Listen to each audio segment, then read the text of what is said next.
angiotensin medications. Hi, Mr. Jones. How are you? I'm doing good, thank you. Great.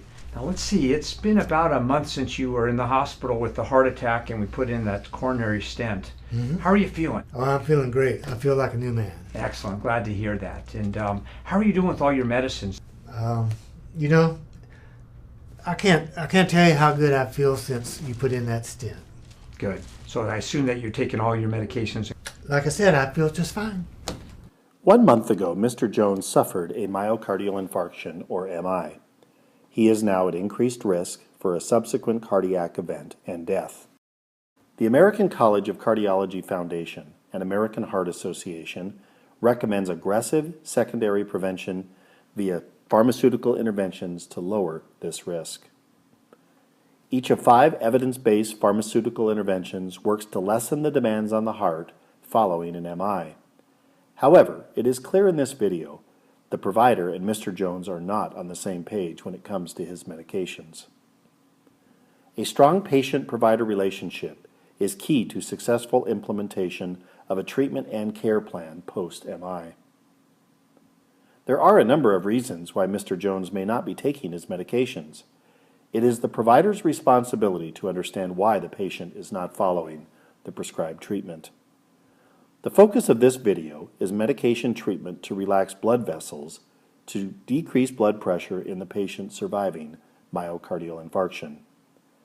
The system that controls blood pressure is the renin-angiotensin-aldosterone system, or RAS.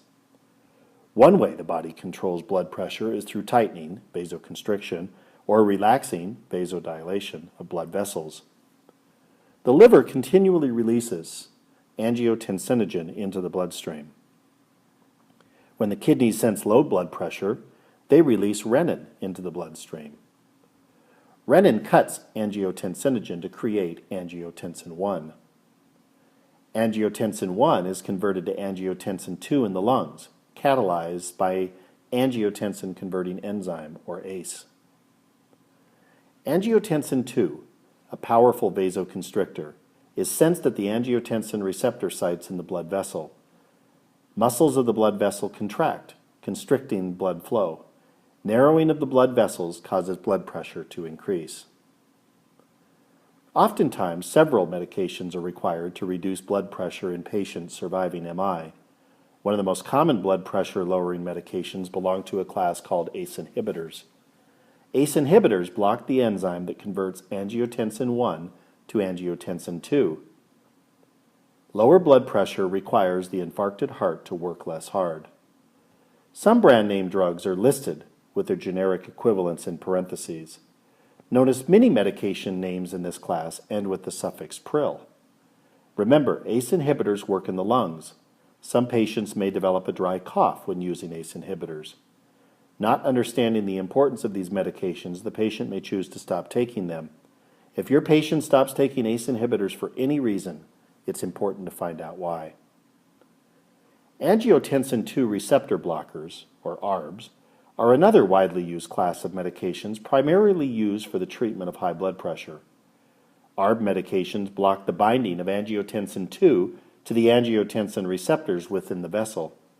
By blocking the effects of angiotensin II, a powerful vasoconstrictor, the blood vessels remain relaxed and blood pressure remains under control. Brand names are listed with the generic equivalents in parentheses. Notice many generic medication names in this class end in the suffix -artin.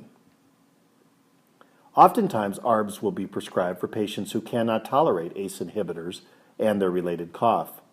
If your patient stops taking ARBs for any reasons, it's important to find out why. Understanding the mechanism of medication action and being able to answer patient questions and address patient concerns about their medications plays a critical role in helping you and your patient develop an effective treatment plan following MI.